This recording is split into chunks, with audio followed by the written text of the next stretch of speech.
So I sit down to write today's script, Mm-hmm. and my tummy starts rumbling Oh, because I hadn't really eaten today. yeah. And I get out, I had like a little pre-made salad thing, so I start eating it. And I'm reading Deviant while I'm eating it, and I'm just like, Oh. this shows how desensitized I was I gonna am say to how all of this. numb you are. Yes. But to be fair, you're eating a salad, which is the furthest thing, I feel like. Like, if you were Yeah. digging into some big juicy steak or Mhm. something, I'd be like, dang, girl. Yeah, but I think it's either a really good thing or a really bad thing. I haven't decided yet, but yeah. You know what? A blessing and a curse. A double-edged sword, if you will. Yes. The numbness can be good for brain protection Mhm. purposes, for holding off the trauma. But at the same time, you're like, oh dear, Who am I? I'm eating a salad while talking about skin suits. Yes. But that is just the nature of the people we talk about, folks. Absolutely. Hello, everyone. I'm Charlotte. And I'm Dina. Welcome to the Grim Curriculum. We, and more importantly, you guys, have made it to the finale of our Ed Gein series. I always feel weird saying that I enjoy the things that we talk about, but I have really had a good time with this one. I'm so glad we finally covered old Eddie Gein. Me too.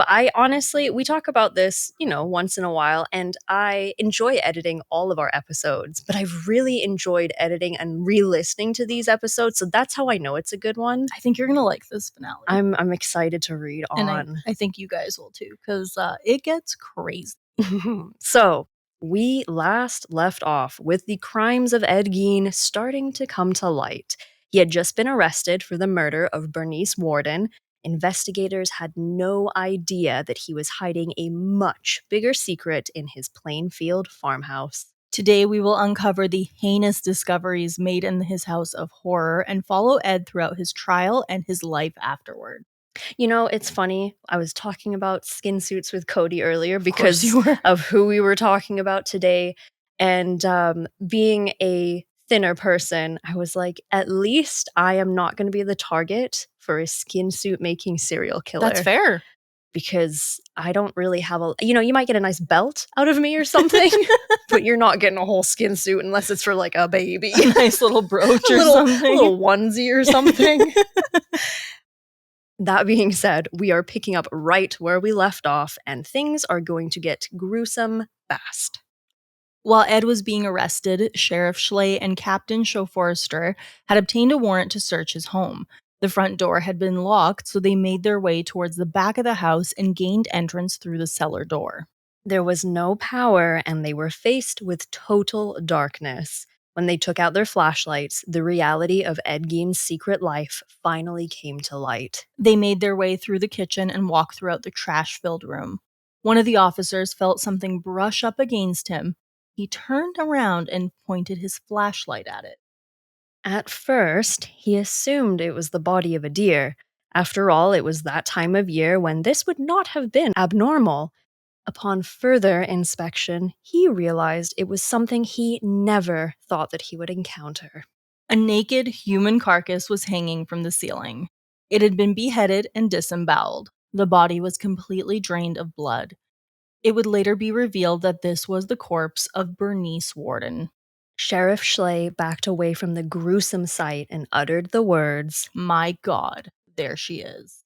I mean, that really says it all right there. This is why horror movies are based off of Ed Gein. Absolutely. Truth is stranger than fiction, and I often think, and I think a lot of you people out there can agree with me, the monsters we encounter in real life do not hold a candle to mythology and stuff, because your brain just can't make this stuff up. Absolutely not. Sheriff Schley stumbled out of the house and sank to his knees in the snow, where he began vomiting. The captain ran to the squad car and radioed that Bernice had been found. They then re-entered the kitchen. They took a closer look at her corpse. She was suspended by her heels from the ceiling. Ed had shoved a wooden crossbar through her ankles. By now, other officers had started to arrive. At that moment, none of them believed that Bernice was the first of many horrific discoveries. Among some of the less disturbing items that they found were dentures that Ed had displayed on one of his shelves. Then they started finding the other stuff. One of the officers noticed a strange-looking soup bowl. He picked it up and quickly realized that it was the top of a human skull. This was just one of many skulls they found. Some were partial pieces cut off at the jawbone, while others were still completely intact. Ed had even placed 2 of them on his bedposts for decoration. Boy, howdy, that is gruesome and grim and honestly edgelord worthy. Because he went out of his way to decorate his house. Like, he is Yes, decorating with this stuff. absolutely. It very much reminds me, if you guys have played Resident Evil 7, Mhm. the initial first house that you kind of go through and it's like all abandoned. You have the kitchen and you open the fridge and there's rotten food and Mhm. flies. But then again, the truth is far stranger than fiction. The captain stumbled upon a strange looking chair. As he looked closer, he saw that it had been made using strips of human skin. The underside of the chair was lumpy with fat. This was one of 4 chairs found. They also discovered the following items made from skin: lampshades, bracelets, a garbage can, a drum, and the sheath of a hunting knife. Later, they would find a belt made from nipples, along with a lampshade pole fashioned out of lips. Since the house had no electricity, they brought in a generator to help them see. Meanwhile, a crowd of reporters began gathering outside of the house. They could tell something significant was happening inside the home. When they asked Sheriff Schley for a comment, the only words he could muster were, Just too horrible, horrible beyond belief. Crime Lab specialist Alan Wilimovsky found an old shoebox. Inside it, he found a total of 9 vulvas. I don't even know what that would look like out of context, and I am the owner of said anatomy. Yeah. But I think if I were to open a box with disembodied female parts, I don't think I would recognize Yeah, it I'd be for like, what it "What's that?" was. Like, that's weird. Yeah. Some of them had been painted with silver paint, while others were trimmed with a red ribbon. Another box contained 4 human noses. They also found, of all things, a Quaker Oats box that contained scraps from a human head. It was clear that some of these items were meant to be worn. This was confirmed when they found a pair of leggings made from human skin, along with a garment that had been fashioned from the upper torso of a woman. It had been designed so it could have been worn as a vest. And here is where the Buffalo Bill inspiration really Mhm. steps in. Amongst one of the most shocking finds were the death masks. Ed had carefully peeled the skin off of the skulls of 9 women. He had gone to great lengths to preserve them, so much so that a few of them were still wearing lipstick and were quite recognizable. The officers, when they were looking through this, they found Mhm. these and they were like, I know her, I know her, I know her. New. Yeah. Oh my god. 4 of them had been stuffed with newspapers and hung on the wall of Ed's bedroom. Deputy Arnie Fritz found a robe lying on the floor behind the kitchen door. He picked it up and found a brown paper bag tucked within it. He reached in and pulled out a head with the hair still attached. As he raised it to the light to take a better look, a nearby officer shouted, By God, it's Mary Hogan. I think it's sort of mentioned in the Did You Hear What Eddie Gein Done graphic novel. This scene is definitely painted out. And it kind of mentions the particular officer when he put his hand into the bag. Later on, he's like, what possessed me to put my hand in that bag? I will never know. They talk about that in Deviant too, because Yes. he looked at it and his instinct was to put his hand in. Yeah. And then he felt the hair and he He almost knew. knew. Yeah.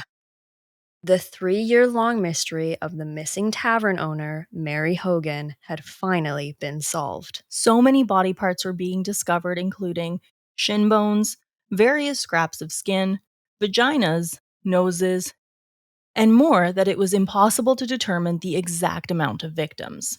Officers saw that a portion of the house had even been boarded up. They were apprehensive to look inside, and honestly, who could blame them at this point? If this is what Ed had out in the open, who knows what he would have been hiding behind those boards? Again, valid. Oh man, at this point, I certainly would not have been volunteering to take point on ripping those boards off. And I wonder about, I always say this, the smell.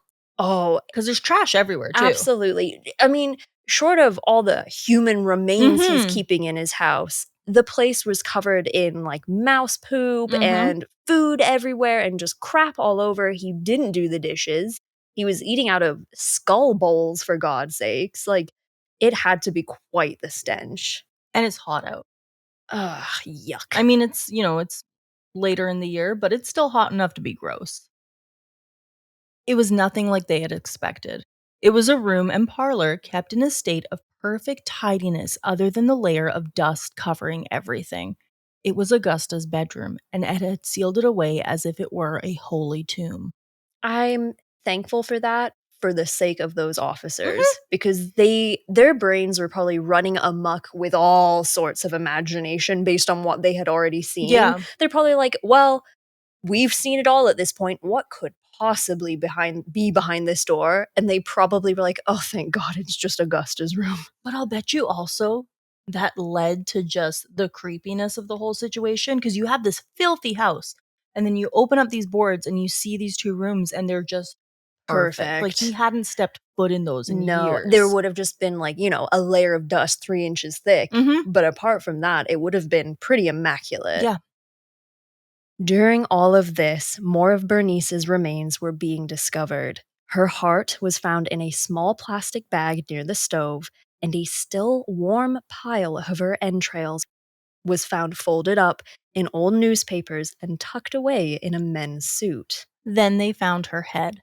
It was tucked away in a burlap sack between two soiled mattresses. It was smeared with dirt and there was dried blood around the nostrils. Most shocking of all was what Ed had done to it. He had driven two nails through her ear canals and bent them into hooks. They were attached to a piece of twine, ready to be hung up among the rest. Meanwhile, Ed had been transported to Watoma. Sheriff Schley arrived and asked if Ed had confessed to anything.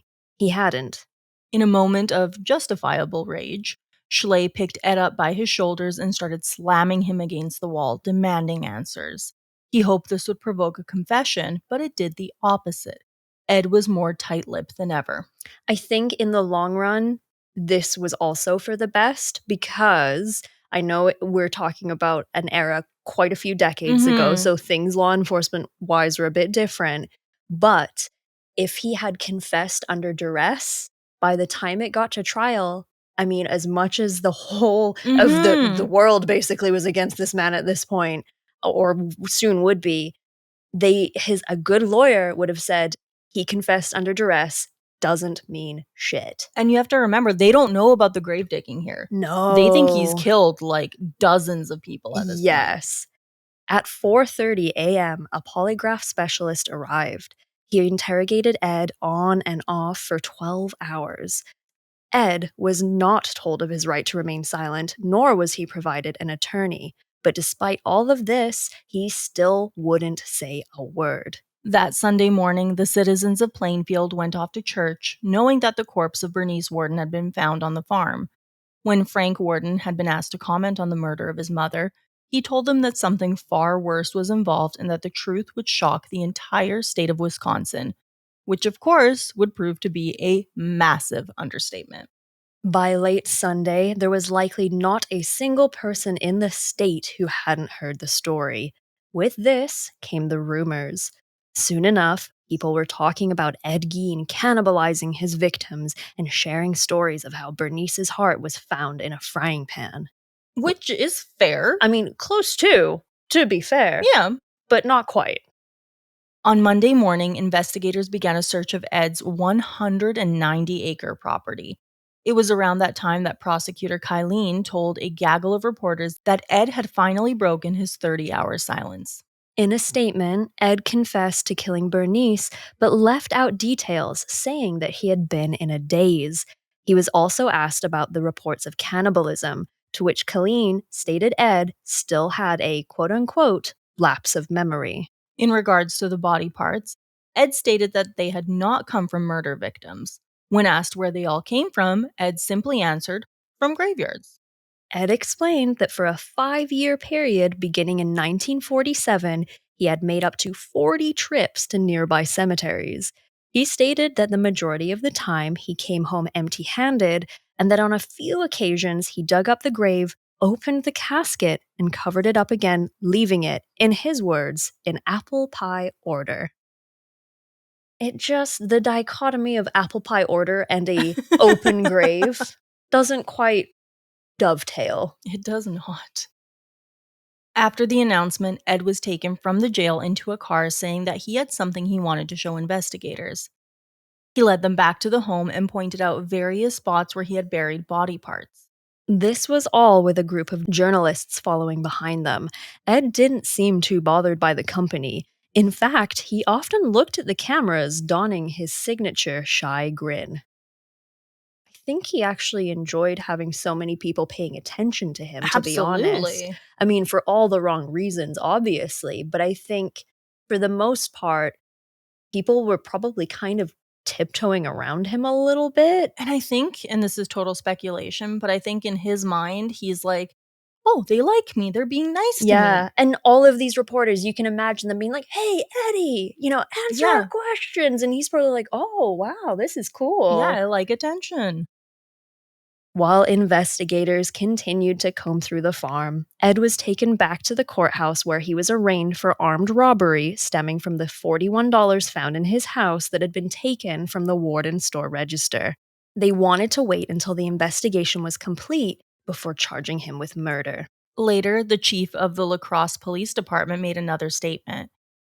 He said that the majority of the discoveries that had been made had been transferred to the crime lab and that he was inclined to believe that Ed had acted, like he claimed, in a daze.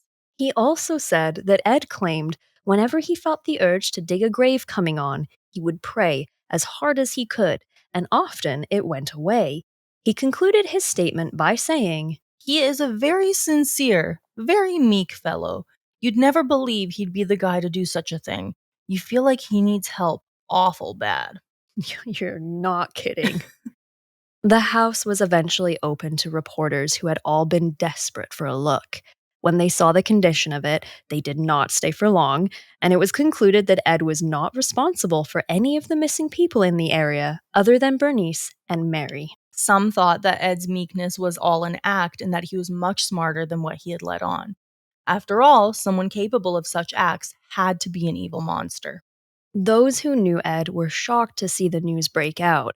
Many of them talked about him as a dependable and polite man who wouldn't hurt a fly.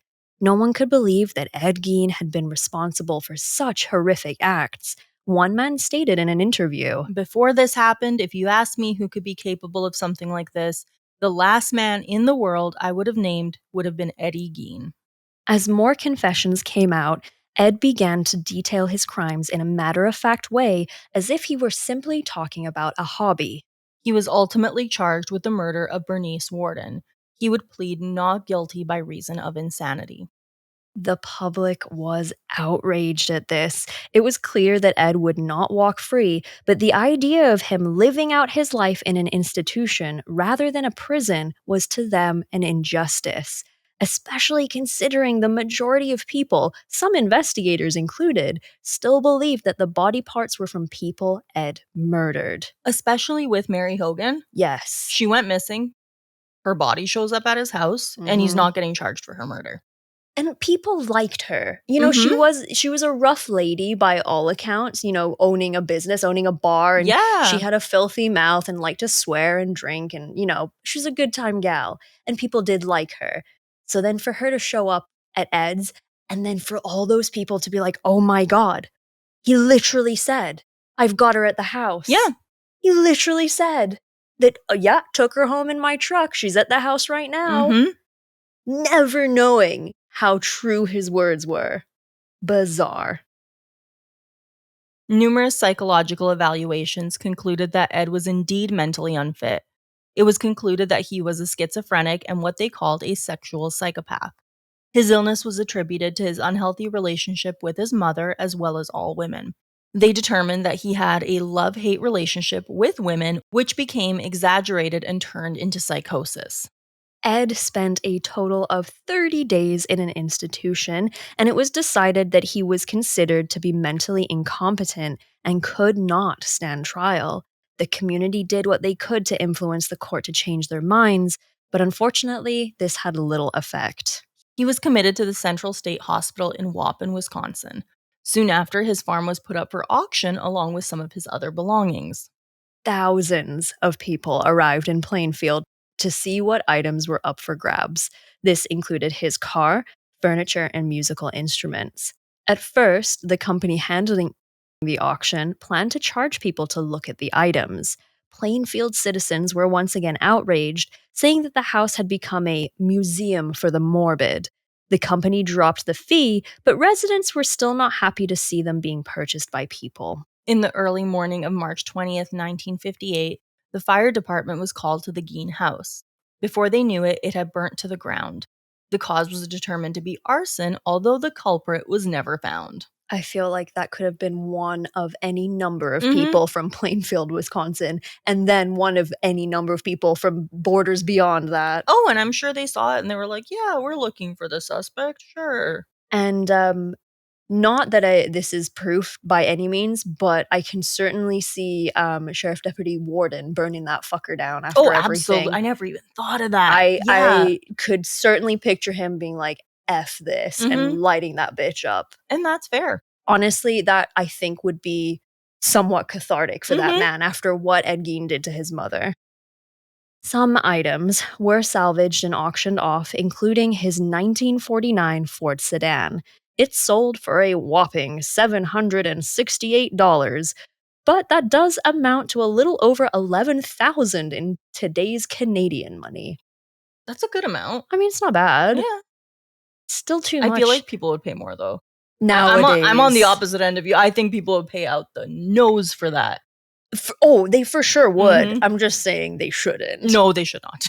It's not even, like, it's not a fancy car. It's just who it belonged to. Yeah, and that he transported the bodies in it. Exactly. The man who purchased it later put it on display at a fair and charged people a quarter to look at what he called the Gein Ghoul car. I wonder if they had been talking to the owners in Prim that owned the Bonnie and Clyde car, that was all shot up. It's very much the same kind of vibe.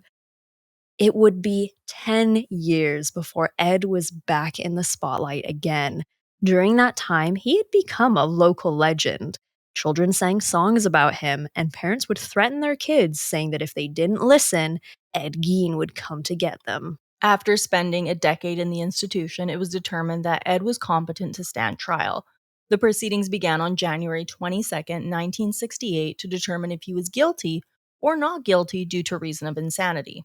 The actual trial didn't begin until November 7th of that year. 7 witnesses took the stand, including lab technicians, deputies, and the sheriff. The evidence against Ed was strong, and he was found guilty of first-degree murder.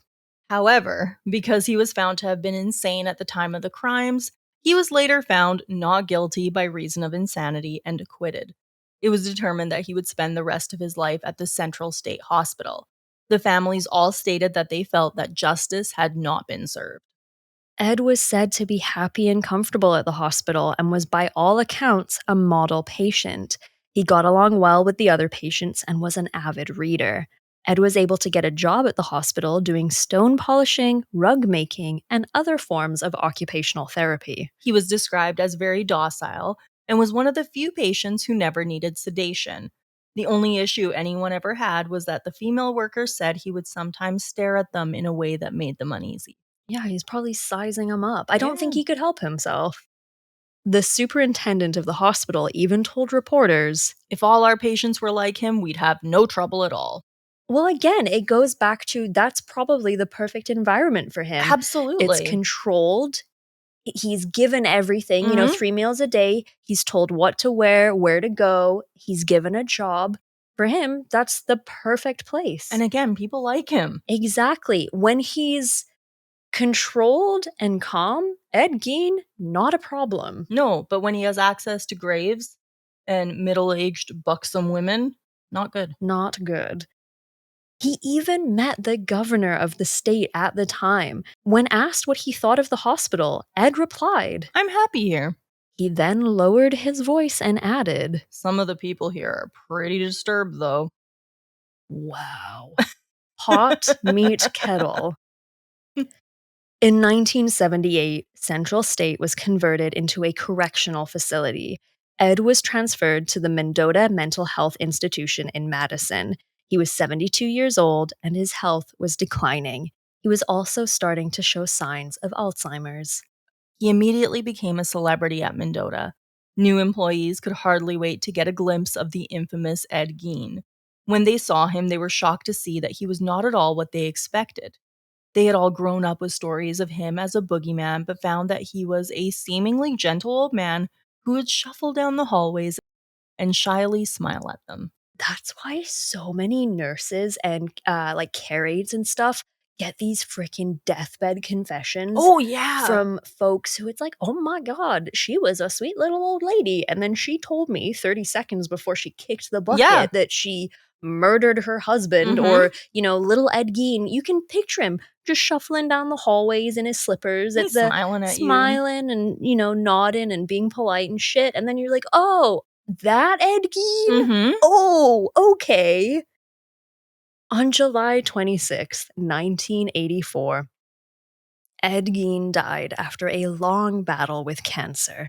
He was buried in an unmarked grave in the Plainfield Cemetery next to his mother and near all of the graves he had robbed. The true number of victims, along with the identities of those he had dug up, would never be determined. Some believed that he was responsible for far more than 2 murders. Others believed that he was completely innocent. They agreed that yes, he was guilty of 2 murders, but that his crimes were caused by illness and that the majority of the macabre discoveries were from graves of already dead people. Despite what you may think, there is no doubt that Ed Gein left behind a legacy of terror.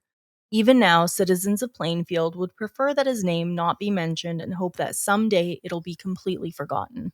But if anything, we're going to see the opposite.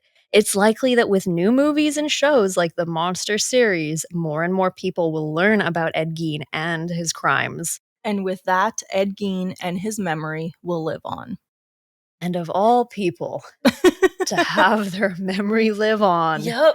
not a shining star of Anything? of anything, certainly not a good example. No. No. But I think especially it was such a major series covering him.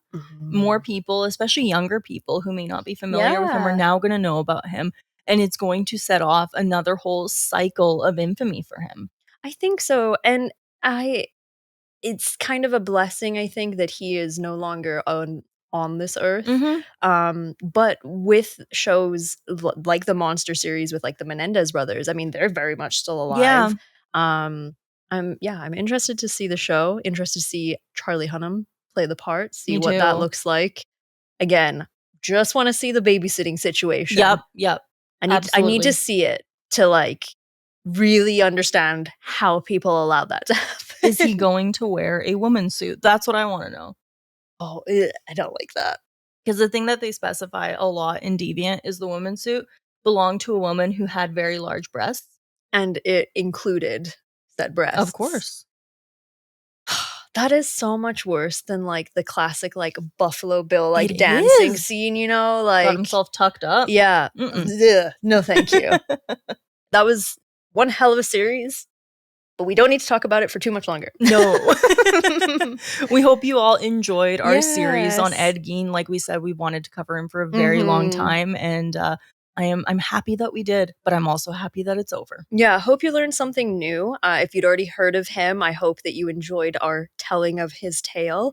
But yeah, let us know your thoughts. Do you guys think there were more than 2 official victims? I think I do. I think I don't. No? No, because here's the thing. I have a reason. Okay. So the victims that they had initially thought that he had murdered were some of the people that we talked about before that had went missing. Right. So 2 younger girls, a group of men, things like that.